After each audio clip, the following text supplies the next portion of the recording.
supaya sadar ada sesuatu yang bisa berbahaya.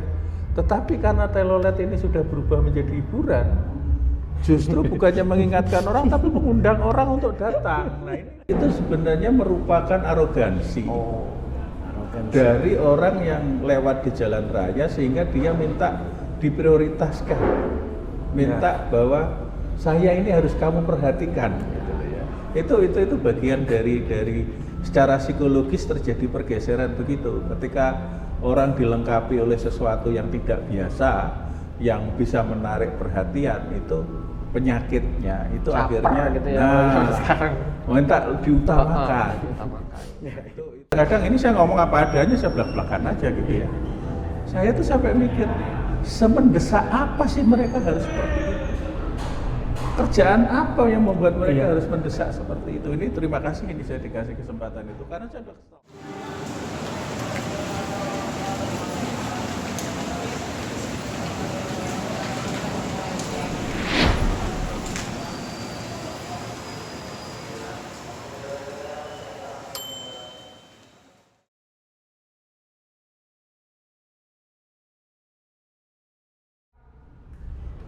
Ya, selamat sore semua masyarakat dan terutama masyarakat transportasi Indonesia. Ketemu lagi kita hari ini, sore hari yang indah ini, ya kan? Kita ketemu untuk berbincang mengenai topik-topik yang mungkin lagi in dan akan in. Kita lihat nanti nih yang akan in apa. Kita juga nge-flow bahas terutama yang ada pada hari ini ya. Mungkin nggak hanya kita melulu bicara mengenai kecelakaan atau apa nanti, tapi kita lagi mau bahas sesuatu yang cukup menarik dengan narasumber kita nih, Pak Didi. Pak Didi, selamat sore. Selamat sore. Dan saya kedatangan lagi nih seorang teman kita nih, rekan kita juga ya, seorang jurnalis ya. Mantan jurnalis. Coba diperkenalkan biar pada tahu kenal. Kalau teman-teman bilang gue bisa dipanggil Iman. Jadi pernah bekerja di beberapa media mainstream dan juga media-media yang spesifik membahas terkait hal transportasi. Otomotif terutama. Oh, otomotif terutama ya. Nah, itu gue demen tuh nanti itu. Kita bisa ngobrol tentang hobi itu, ya kan? Menarik. Itu menarik. Karena ada beberapa kasus yang memang hal-hal dalam dunia transportasinya yang benar menarik, yang lagi hot banget kalau menurut saya sih hari ini, Pak. Mengenai speedboat yang meledak. Itu menarik banget dan saya dengan mirisnya karena yang ada di dalam speedboat itu kan calon gubernur yang sudah pendaftaran segala macam administrasi sudah oke ya. Ya, tapi makanya dalam rangka kampanye itu kan. Iya, kebetulan dalam rangka kampanye juga gitu. Menarik gitu. Ya, tapi itu nantilah kita bahas, kita nggak mau mendului juga. Mungkin sedang ada penyelidikan atas hal itu, tapi nanti mungkin kita singgung-singgung dikit lah, mungkin agak di akhir ya. Karena memang dari awal kita rencanakan kan kita mau bicara mengenai hal yang berisik di jalan, tapi menarik. Kalau saya dengar juga asik gitu kan dengernya. Jadi semangat kalau lagi nyetir ada yang bunyiin menarik. Ya itu adalah apa? Klakson telolet ya. Fenomena ya. Itu fenomena telolet ini. Basuri. Saya juga kalau pengalaman saya pribadi itu telolet itu saya waktu lagi pandemi saya jalan saat ada telolet seneng dengernya gitu ya.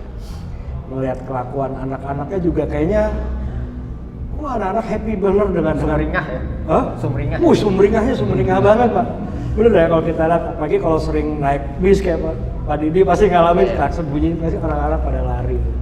Tapi apakah kalau menurut pandangan Pak Didi sendiri gimana? Karena yang saya dengar juga banyak ada kecelakaan terjadi.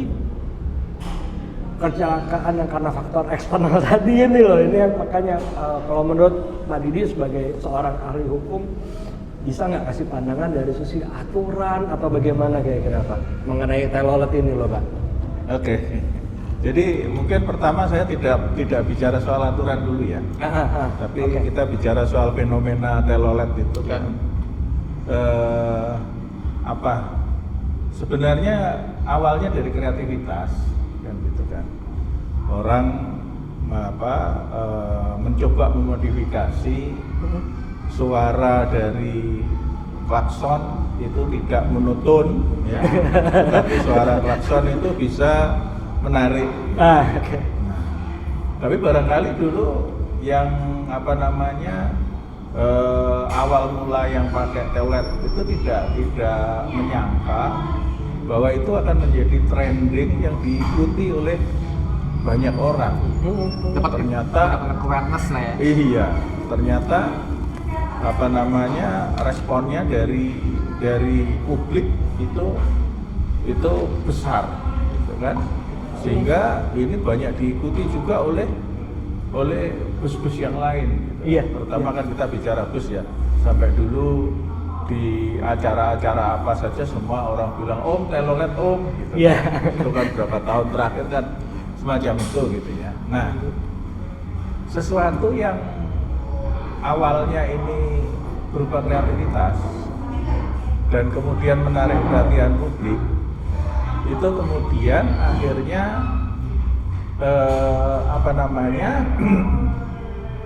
memiliki dampak. Dampak itu kan satu tadi secara positif itu sebagai satu hiburan, gitu ya. Nah, tapi yang tidak diantisipasi bahwa pemakaiannya itu di jalan raya. Iya. Oke. Sebenarnya yang bermasalah ini kan soal pemakaiannya di jalan raya. Ya kalau tidak pun di jalan raya tapi di tempat-tempat publik, di tempat parkir wisata, kemudian menuju pelabuhan dan sebagainya. Dan yang kita dengar kan kecelakaan yang terjadi sampai melindas anak kecil dan sebagainya itu kejadiannya ketika masuk ke pelabuhan dan sebagainya, dan kita nggak tahu, anak-anak nggak tahu dan sopirnya juga nggak aware. Jadi persoalannya sebenarnya menurut saya bukan persoalan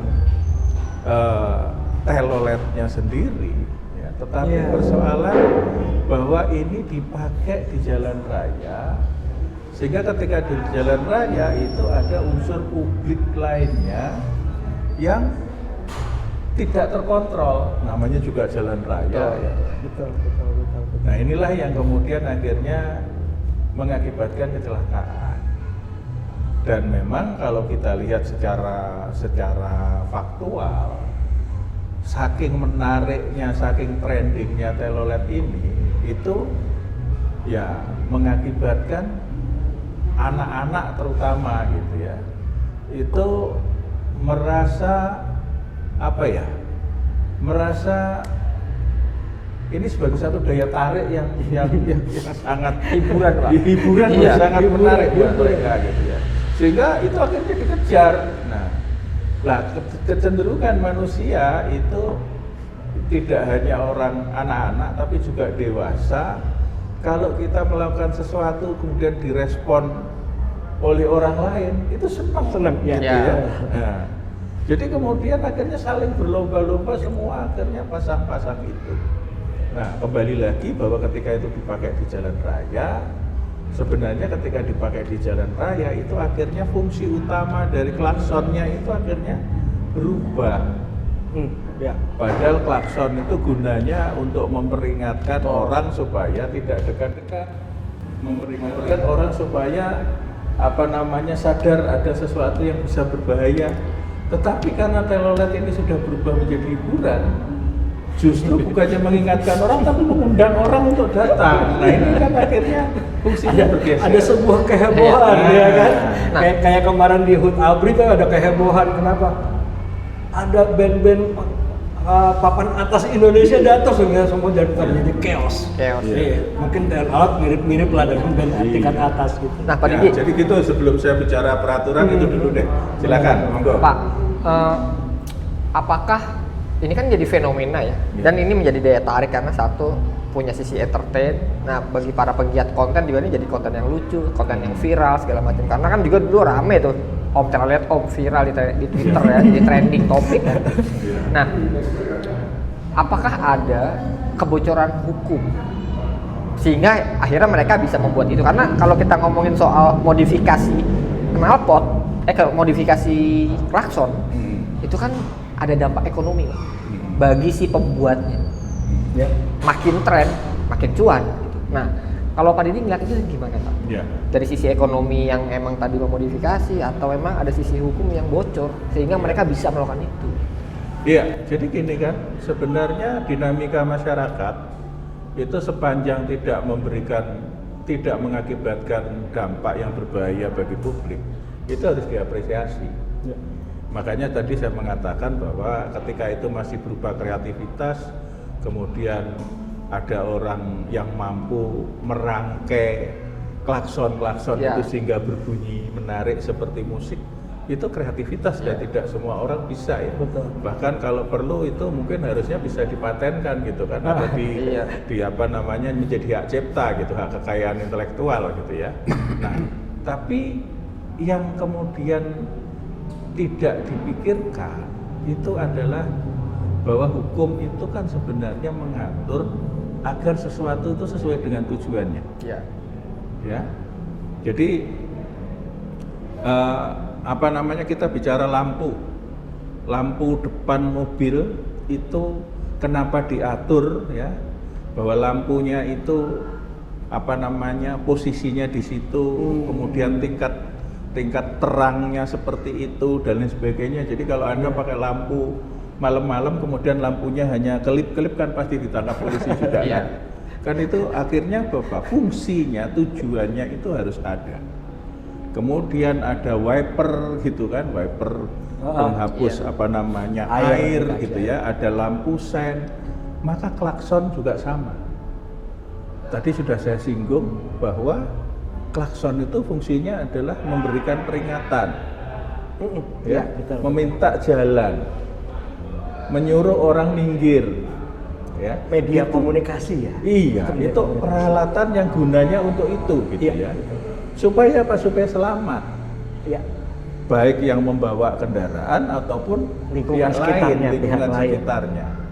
Tetapi manakala klaksonnya ini sekarang berubah fungsinya tidak lagi menjadi apa namanya Media komunikasi, peringatan, ya, ya, betul. tidak menjadi sebagai hal apa namanya orang supaya minggir, supaya tidak dekat-dekat.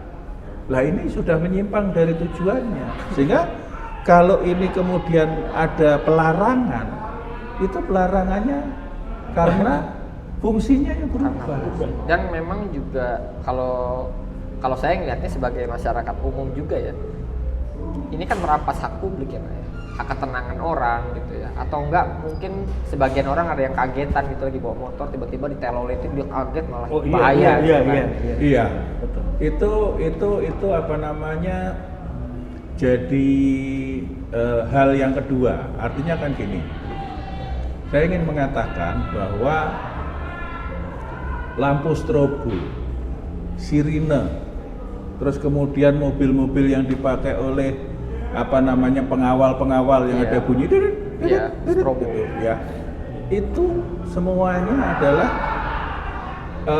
apa namanya menunjukkan bahwa yang sedang lewat ini minta prioritas jalan. betul. Lah, ketika ada telolet, kecenderungan seperti itu akhirnya muncul juga. Berarti mirip ya Pak ya sebenarnya.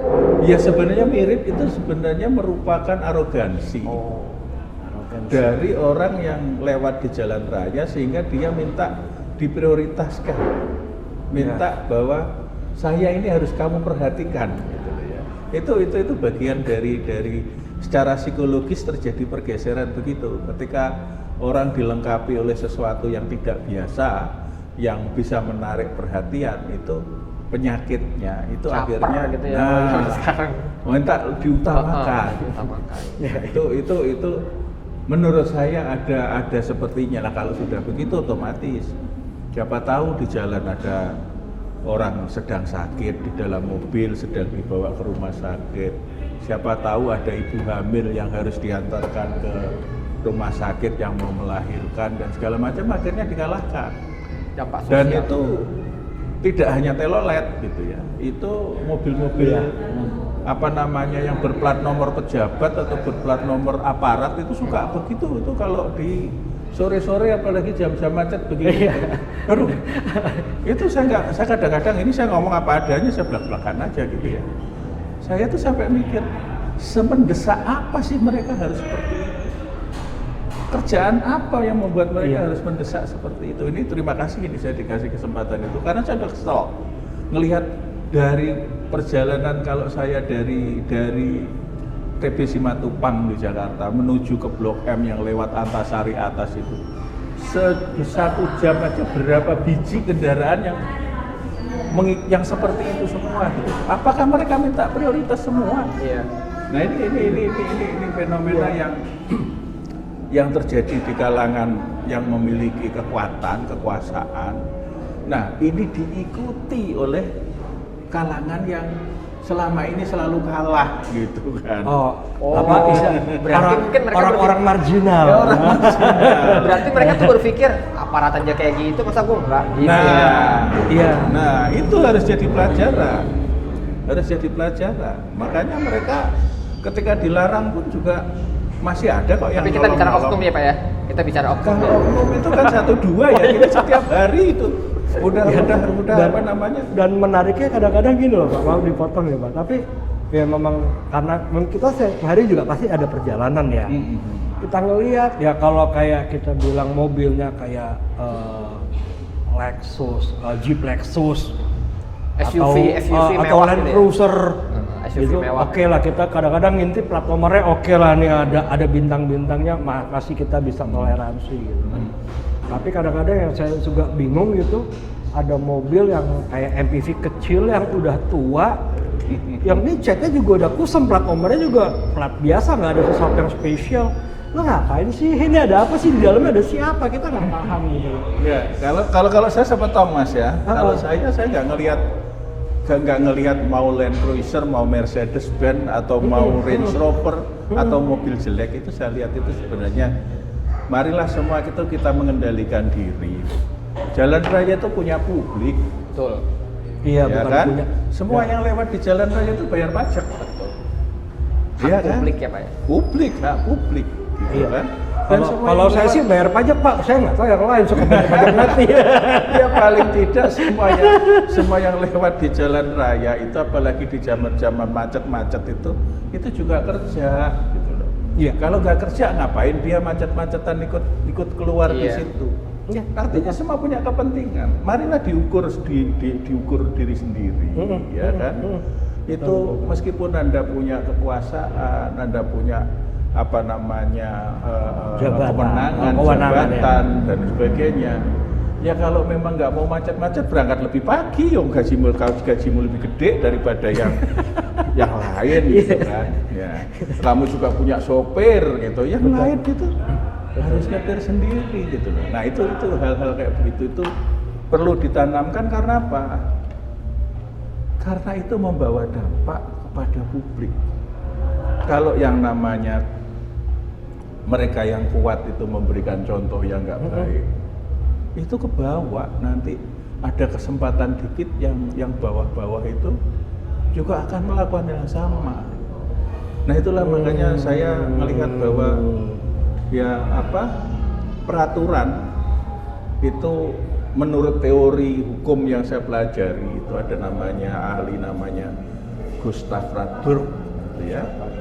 Itu ada 3 unsur fungsi hukum itu. Satu adalah tujuan hukum itu, satu adalah keadilan, itu adalah yang tertinggi.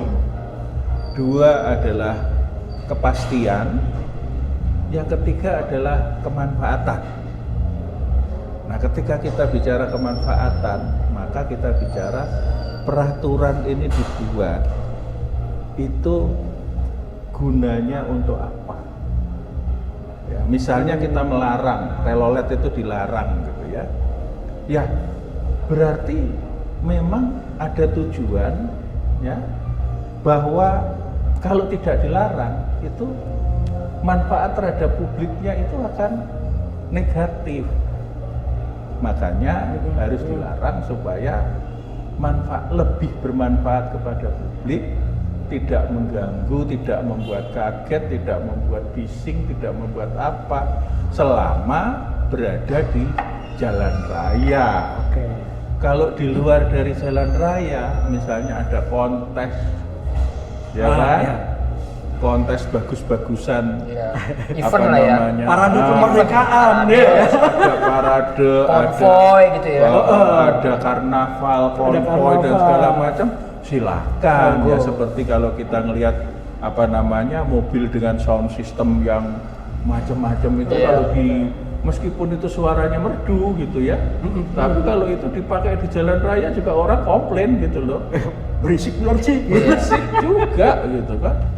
Nah, tapi kalau dia pakai di festival atau apa Ya ya, memang pada tempatnya. memang tempatnya dan kreativitasnya dihargai. Iya betul, tadi soalnya tadi kepikiran juga kan tadi masalah faktor ekonomi ya. Betul. Buat produsennya kan itu sarana dia buat cari rezeki nih. Betul, Oke, gue di betul. situ gimana ya kan? Ya. Betul. Tapi kalau Iya. kayak yang ya sebenarnya gini. Ya mau cari rezeki sih, mari cari rezeki, itu sah-sah saja, wajar-wajar saja. Tetapi balik lagi, ketika kita mencari rezeki, tapi kemudian mengakibatkan karya kita itu mengakibatkan Dampak. berubahnya fungsi, Berubahnya fungsi. klakson menjadi fungsi yang lain. Nah itulah di situ hukum mulai harus turut campur bahwa kamu nggak boleh terlalu jauh ke situ. ada batasan, Ada koridornya batasan. udah jelas gitu, memperjelas koridor. Kalau enggak ya nanti semua akan berubah fungsi. Ingat aja, ini contoh aja. Ya. Di Palembang, tapi sekarang sudah nggak ada. Kalau yang pernah pergi di Palembang itu kira-kira masih 5 tahun yang lalu.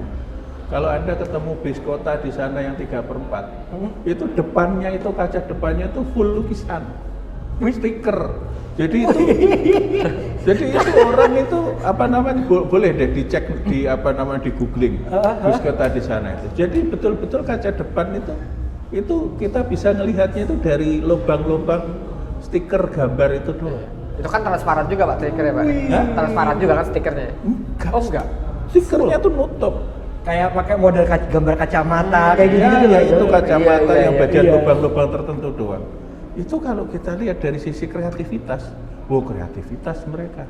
Dari sisi ekonomi yang membuat, itu adalah apa bagian dari hidup mereka gitu Iya. kan.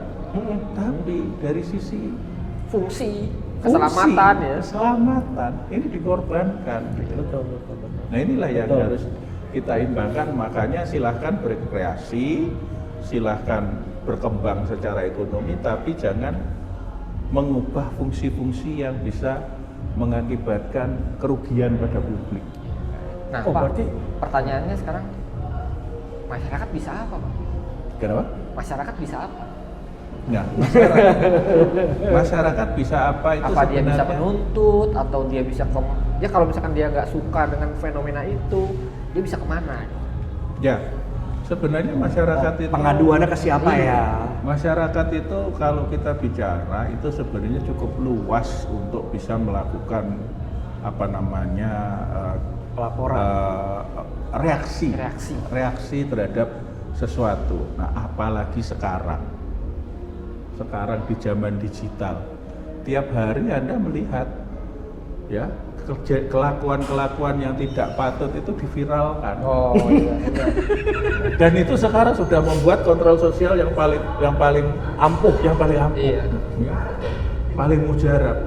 Daripada kita harus melaporkan kepada lembaga ini, lembaga itu. Ya. Kayak kasus wasit Bahrain. Nah, Hukum sosial. Iya. Tuntutan sosial. Inilah kemajuan teknologi, makanya di dalam ilmu yang saya pelajari gitu ya, di alam demokrasi dengan adanya dunia digital yang begitu luar biasa luasnya, itu apakah masyarakat ke depan masih butuh DPR? Itu ada lebih buku dipelajari. Karena DPR itu kan gunanya menyampaikan aspirasi Iya, rakyat, betul. ya, supaya sampai kepada Pemerintah, ya, gitu betul. kan. Lah, dengan adanya media media digital yang lebih canggih gitu kan, suara asli rakyat itu bisa tersampaikan lewat media-media itu. Nggak perlu wakil lagi. Berarti ini sebenarnya relate nih Pak. Dulu ada hashtag namanya ditindak setelah viral. Viral dulu baru ditindak. Nah, cepet rame tuh.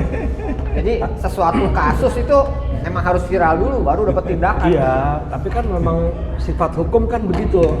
Sama kayak indikator charting ekonomi lagging. Ada kejadian dulu baru ada keperluan itu, kebutuhan itu gitu.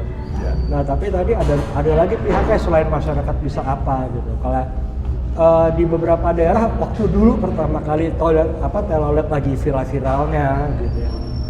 Itu sempat saya jalan di beberapa daerah itu masyarakat pasang spanduk. Jangan bunyikan klakson atau jangan bunyikan telolet di kawasan ini, itu satu, gitu ya. Tapi kayaknya kalau saya melihat nih, salah satu yang paling penting adalah si pemilik telolet atau si pengguna telolet ini, which is adalah para pengendara, harusnya mereka juga lebih aware. Paling enggak dari situ, ini daerah seperti ini, karena awareness ini kan untuk para pengguna jalan dari undang-undang juga yang punya SIM deh harusnya udah aware dari awal. Contoh di rumah sakit, rumah ibadah pasang tuh sampai dipasang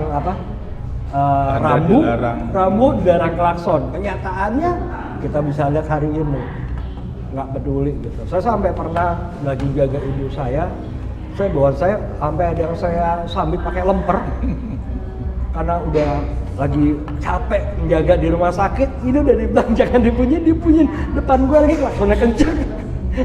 Emosi terlepas lah, orangnya marah. Saya bilang, Pak ini rumah sakit, Bapak tahu aturan.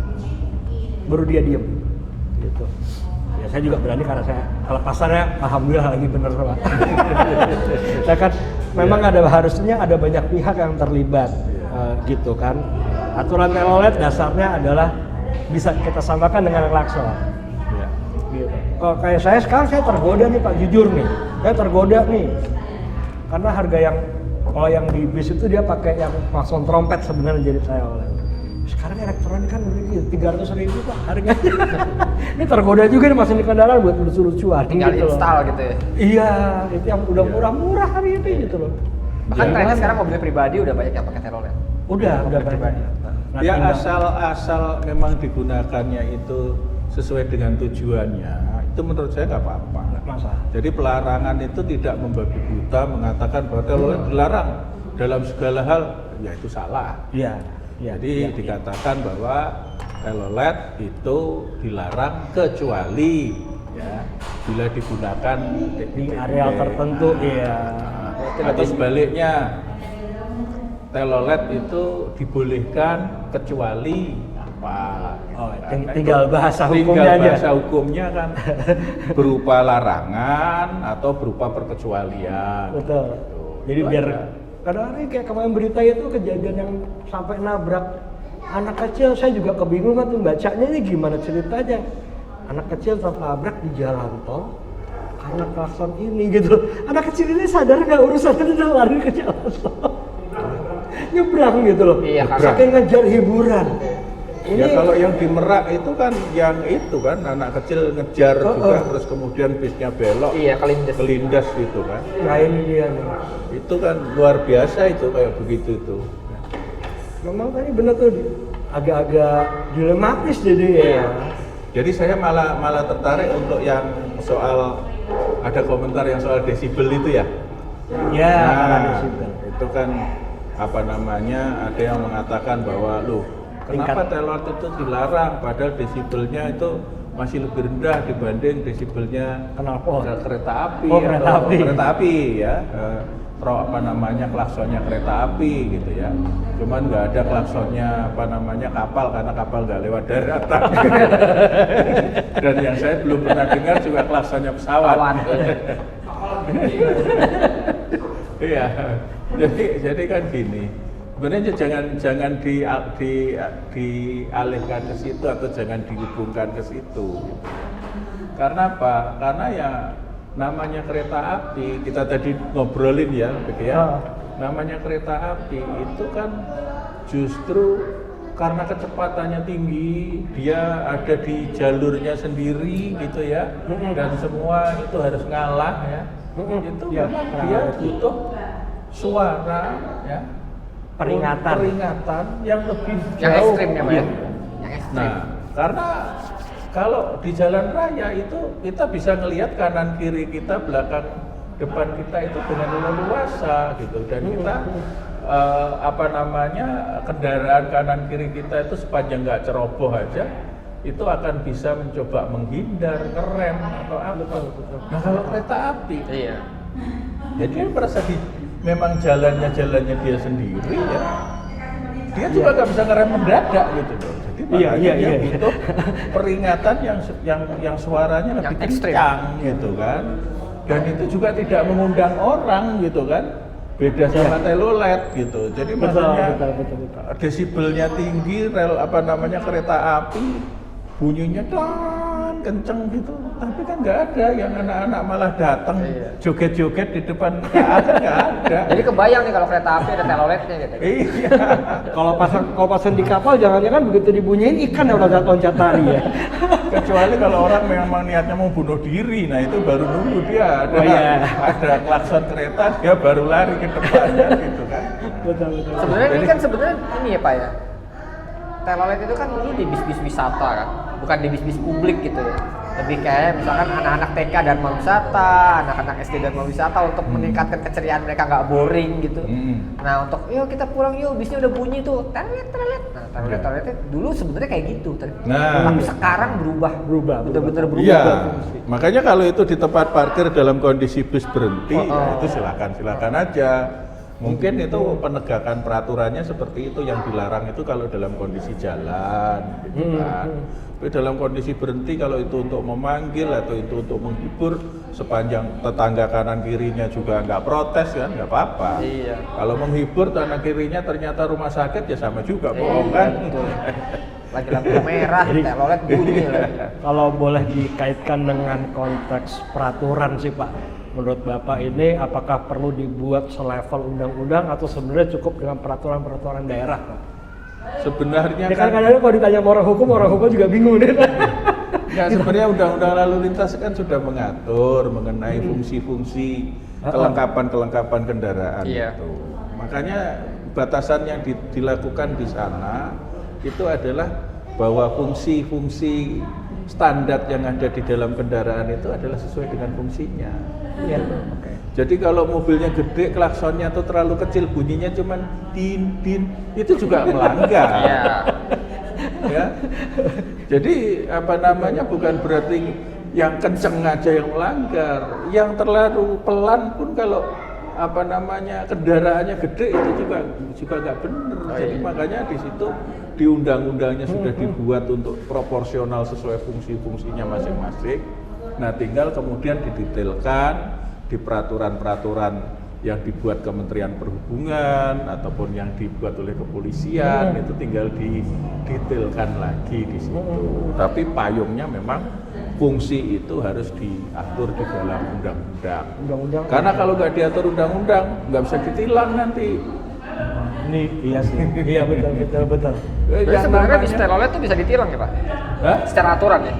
Lah makanya kalau tidak diatur di dalam undang-undang, jadi yang bisa dikenakan sanksi secara hukum itu apabila aturan itu dibuat melalui undang-undang atau melalui perda. Kalau peraturan presiden, peraturan pemerintah, peraturan menteri, kalau Anda melanggar, itu nggak bisa dikenakan sanksi karena dia nggak boleh memuat sanksi. Kenapa sanksi itu hanya boleh di undang-undang ataupun di perda? Karena undang-undang ataupun perda itu dibuat oleh DPR. DPR itu adalah rakyat. Aspirasi rakyat. Jadi rakyatlah yang membolehkan sesuatu itu dihukum atau tidak dihukum, bukannya pemerintah atau penguasa. Itu prinsip hukum. Jadi kadang-kadang kita lucu juga orang ada pemerintahan mengatur ini menurut peraturan gubernur ini kalau melanggar dikenakan sanksi. Nah itu berarti bukan orang hukum dia. Oh, ini harus paham juga nih. Melanggar pergub. Oke. Ya, dia melanggar pergub itu pelanggaran, tetapi jenis hukumannya, pengenaan sanksinya itu harus Ada aturan tersendiri melalui perdanya. Oke. Tuh, karena yang boleh merampas kemerdekaan orang lain. Di hukum itu kan kemerdekaannya kan dirampas. Iya. Yang boleh merampas kemerdekaan orang lain itu hanyalah peraturan yang dibuat oleh rakyat. Oh, oke. Ya ini baru namanya pencerahan ini. Iya dong. Karena kan orang-orang suka sekarang main udah hantem kromo aja pokoknya kalau ada sesuatu melanggar hukum, nanti kalau enggak hukumnya tidak sesuai dengan keinginan dia atau melanggar kebutuhan dia, langsung yang ditembak adalah para penegak hukumnya. Padahal kan hukum ini dibuat dasarnya dari mana sih? Gitu. Iya. Artinya tujuan tadi seperti Pak Didi bilang. Iya, dan yang membuat hukum ini siapa? Gitu. Apakah pemerintah? Makanya kan ada hukum yang diusulkan oleh pemerintah, dibahas oleh perwakilan dari pemerintah, baru diketok palu. Iya. Bukan pemerintah yang ketok palu, tapi hasil musyawarah. Betul. Gitu. Ya, kan? Betul, ya. Pokoknya kalau ada dibuat dalam bentuk, namanya kan begini, di hukum itu ada dua bentuk, satu namanya legislasi, satu namanya regulasi. Legislasi itu produk yang dibuat oleh lembaga legislatif. Artinya di situ ada unsur DPR-nya, ada unsur persetujuan rakyat. Iya. Oke. Kalau regulasi itu peraturan yang dibuat oleh pemerintah dalam rangka melaksanakan legislasi. Penguatan berarti Pak. Penguatan, penjabaran, pendetilan ya. Nah, Berarti ada itu di situ. level of Betul. law-nya gitu ya. Tapi dia tidak boleh melanggar legislasinya. Ini adalah peraturan pelaksanaan. Regulasi adalah peraturan pelaksanaan dari legislasi. Sehingga kalau kita mau melarang dan ada sanksinya, itu produk hukumnya harus berupa legislasi. Tapi regulasi itu mengacu pada legislasi tadi, Pak. Iya, regulasi itu regulate itu artinya dia hanya mengatur, ya, sebagai pelaksanaan. Karena kan kalau kita bicara undang-undang itu kan bicara hal-hal yang prinsip, ya. Nah, misalnya dikatakan bahwa kendaraan ketika berjalan harus dilengkapi dengan ketika berjalan malam harus dilengkapi dengan lampu, ya. Lampu yang misalnya penerangannya cukup gitu ya, itu kata-katanya begitu. Nah, yang mendetailkan yang dimaksud lampu penerangan cukup itu seperti apa, itu ada di dalam peraturan pelaksanaannya. Detailnya. Itu detailnya di situ. Tapi aturan dasarnya ada di legislasinya. Berarti ini yang menurut catatan saya tadi Pak mengenai fungsi hukum. Ya. Dibuat karena kemanfaatan dulu. Ya, Ya. buat malam hari atau siang hari kan buat motor jadi wajib. Ya. Karena untuk bawa manfaat apa? Manfaatnya untuk keselamatan pengendara motor. Ya. Lalu berlaku untuk seluruh pengendara motor, nggak pakai membedakan merek, tipe, Iya. cc, nggak Iya. penting. Iya. Maka semua wajib untuk Ya. memberikan asas keadilan. Ya. Dan kepastiannya di mana? Karena untuk memberikan kepastian juga kepada masyarakat yang lain pengguna jalan selain si pengendara juga. Ya. Oke. Itu kan panjang urusan tuh Mas ya Pak ya.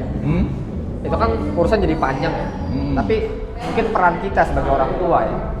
Karena ini udah ngomongin soal hukum, udah ngomongin soal nyawa yang terancam gitu ya, apalagi anak-anak kecil gitu ya. Mungkin ada message yang bisa disampaikan terkait pesan untuk orang-orang tua. Ya. Agar nih yang rumahnya ada di pinggir jalan dan sering dilewati akap nih ya. Kan biasanya bisa akap yang bunyi gitu kan. Nah itu Ya. apa Pak? Ya, gini ya, bahwa sebenarnya antara penghuni ataupun pemilik rumah gitu ya, yang rumahnya berbatasan dengan jalan raya ataupun pengguna jalan raya, itu dua-duanya tetap harus memiliki kontrol. Ya. Jadi pengguna jalan raya ketika memasuki daerah yang permukiman, ya, batas kecepatan berapa dan lain sebagainya itu kan harus ada. Makanya ketika ada mau lewat sekolah itu ada gambar anak sekolah rambu, anak sekolah gandengan. Itu kan sebenarnya memang ya aturannya memang harus begitu, gitu ya. Banyak hati-hati banyak anak kecil, ya, kan? Kan biasanya batas kecepatannya diatur malah. Nah, kecepatannya juga diatur. Nah, itu kontrol. Jadi memang ada aturan, yang kedua ada kontrol. Tapi itu tidak hanya jadi tanggung jawab dari pengguna jalan. Tanggung jawab dari orang tua yang punya anak-anak kecil, ya, apalagi rumahnya berbatasan. Yaitu pagernya harus dikunci, pintunya harus ditutup. Sehingga anak-anak yang belum mengerti, ya, bahaya dan segala macam itu harus itu. Dan orang tua kalau ternyata nanti anaknya ketabrak, ya, itu bukan berarti yang hanya sopirnya yang nabrak itu yang harus bertanggung jawab. Orang tua itu secara hukum juga harus bertanggung jawab ketika dia melakukan pembiaran terhadap anaknya dan tidak dilindungi dengan sepatutnya, itu bisa kena hukum juga. Tapi kalau sekarang itu yang sering dipersoalkan adalah ketika ada anak ketabrak, sopirnya yang kena. Apalagi udah viral gitu ya. Iya. Padahal hukum itu mengatur orang tua, ya, yang tidak melindungi anaknya sampai kemudian anaknya itu celaka, itu bisa dihukum. Dimungkinkan untuk itu ya, walaupun kita nggak tahu ya. Hukum itu logik banget. Hukum itu sangat logik. Ya. Kayak misalkan ada yang simpel selain ketabrak apa ya yang mungkin ya. Orang tua bawa anak-anaknya masih kecil jalan-jalan di mall, anaknya kakinya kejepit eskalator, ya itu gimana nih? Gitu kan ya. Iya. Yang salah eskalatornya bukan. Iya. Iya kan? Iya. Jadi artinya orang tua harus menunjukkan bahwa dirinya sudah melakukan segala upaya untuk memproteksi, melindungi anaknya. Namun ketika masih terjadi juga, maka itu disebut kecelakaan dan dia tidak bisa dipersalahkan. Tetapi kalau dalam posisi yang lain, ketika orang tua tidak memberikan perlindungan, tidak memberikan peringatan, anaknya berada dalam kondisi bahaya, nah itu dia bisa kena itu. Kalau di luar negeri, wah, anak-anak yang orang tua yang menelantarkan anaknya, ya itu sudah bisa dicabut hak asuhnya terhadap anaknya. Iya benar. Saya pernah dengar itu ada pencabutan hak asuh. Hanya di Indonesia belum sampai ke situ. Tapi hukumnya sebenarnya sudah menjangkau bahwa nggak bisa orang tua itu lepas kendali terhadap anaknya, tidak memproteksi, itu nggak bisa. Mungkin itu juga dasarnya kalau kita pernah keluar negeri, kita lihat ada orang tua itu sampai masang udah kayak dirantai tangannya mereka sama anak-anaknya gitu kan ya, untuk tujuan proteksi gitu ya. Iya. Wah, menarik juga. Jadi bisa dilihat dari dua aspek hukum sebenarnya Pak ya. Iya. Dari si pelaku dan bagaimana orang tua untuk bukan pelaku saya bilangnya, tapi lebih kepada para pengguna jalan yang mungkin serampangan. Orang tua yang memang punya anak-anak kecil yang harus dijaga. Karena memang kan ada beberapa orang tua yang pasti tahu dong, wah ini jalan raya nih sering banget nih bis telolet lewat dan anak saya nih sering keluar rumah lari ngelihat bis itu, apalagi megang HP gitu kan. Kan pasti aware kan orang tua kan. Nah mungkin jangankan gitu yang sudah usia remaja aja tapi belum punya SIM, ya usia 16 tahun ya. Terus kemudian dia ngendarai sepeda motor di jalan. Itu kena orang tua. Sama yang ini Pak, kemarin Pak ramai juga soal bocil-bocil yang bawa sepeda listrik gitu Pak. Kan sepeda listrik sekarang bertebaran tuh. Dan mereka tuh mainnya di jalan raya. Iya. Bukan di komplek rumah yang jalan sepi, tapi bener-bener di jalan raya Pak. Oh itu gue ngalamin bro. Iya. Ngalamin gue di Garut. Asik. Di jalan gini dia nyalip, mau dimarahin. Dia bukan dia pakai sepeda listrik, bajunya baju putih merah. Iya, anak sekolah, banyak anak sekolah. Mau ngomong apa ya udahlah, sabar gitu ya. Akhirnya kita balik menyabarkan diri sendiri juga gitu loh. Ya. Banyak faktor yang harus terlibat gitu. Oke. Oh iya, oke, gitu ya. Wah kalau diterusin nggak habis ini loh bro. Wah, ini kayaknya harus ada episode 2 nih ngomongin ginian. Oh harus ada episode 2 kita ngomongin gini. Oke, karena pasti next panjang round banget. ya. Iya. Sambil kita nunggu yang kemarin penyelidikan kasus speedboat meledak bisa kita bahas juga karena kayaknya masalah aturan yang dilanggar atau standar operation yang dilanggar. SOP ya? Ya, SOP. Saya boleh kasih closing ya. Boleh Bang. Jadi kalau Baru menurut saya sih sebenarnya terkait dengan telolet atau terkait dengan apa ini kita itu butuh keteladanan. Tadi sudah saya singgung ya. Saya menginginkan atau mengharapkan kepada mereka-mereka yang punya jabatan, punya kekuasaan dan segala macam itu supaya bisa memberikan contoh yang baik ya, terhadap penggunaan jalan raya. Jangan kemudian mentang-mentang karena punya privilege terus kemudian minta selalu diutamakan. Ya.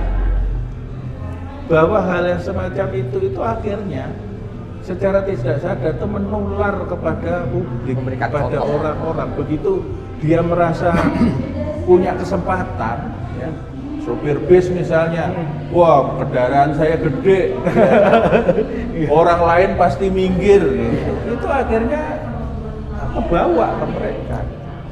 Jadi kita memang berharap masyarakat berubah, tapi mulailah juga dari para penguasa gitu ya, para orang kuat ini untuk ya lebih hati-hatilah di dalam perjalanan. Kalau tidak betul-betul sangat mendesak gitu ya, nggak usahlah pakai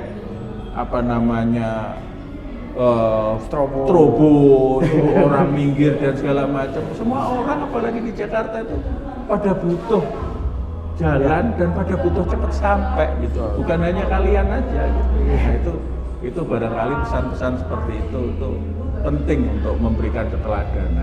Berarti empati itu lebih kayak semacam jadi prioritas bagi kita pengguna jalan ya Pak. Kita harus memikirkan dampak untuk orang lain juga gitu. Iya, artinya jalan raya itu dibuat itu banyak sekali pengorbanannya ya. Mungkin ada orang yang digusur untuk jalan raya, ya kan? Terus kemudian pekerja-pekerja kasar yang harus membangun jadi buruh di jalan raya. Kemudian juga ketika sudah jadi, orang dari yang naik motor sampai yang naik mobil, kendaraan umum juga bayar pajak gunanya untuk memelihara jalan raya, ya. Terus kemudian mereka juga membayar pajak, menggaji para pejabat dan sebagainya. Nah, ketika sudah ada di jalan raya, marilah gunakan dengan bijak, ya. Itu kuncinya. Jangan mentang-mentang memiliki privilege, ya. Kemudian, ya itu tadi mau menang sendiri, ya. Karena ini akan diikuti oleh orang-orang lain yang punya kesempatan untuk melakukan itu, dan itu nggak bagus. Itu aja mungkin barangkali. Terima kasih Pak Didi. Ini mencerahkan ya. Ada masukan baru? Tambahan buat closing? Cukup. Cukup ya? Atau nanti kalau ada kita diskusi masalah next topic loh. Iya, kayaknya. next topic. Soalnya buat seorang pengamat tapi jurnalis ini pengamat di lapangan keseharian. Biasa mereka para jurnalis atau mantan jurnalis punya kelebihan melihat sisi lain yang kita nggak lihat. Jadi siap-siap ya untuk next round ya. Siap. Terutama yang nanti aktual yang kayak tadi supaya bisa meningkatkan pendewasaan para pengguna jalan. Karena benar saya sepakat dengan Pak Didi, kata kuncinya adalah marilah kita bijak. Betul. Sama saya juga sepakat. Gitu ya. Oke guys, kita sudahi dulu diskusi kita pada hari ini. Kalau ada masukan, ada komentar, monggo jangan ragu-ragu. Yeah. Any komentar silahkan. Ada yang mau protes, ada yang mau protes gini, iya, monggo. Ada yang mau kayaknya kurang detail mengenai ini, monggo, kita senang banget.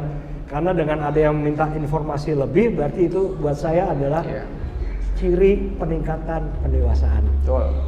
Oke, sampai jumpa di lain kesempatan, lain waktu, dan mungkin dengan beda topik. Ya. See you, Ya, see you. bye bye.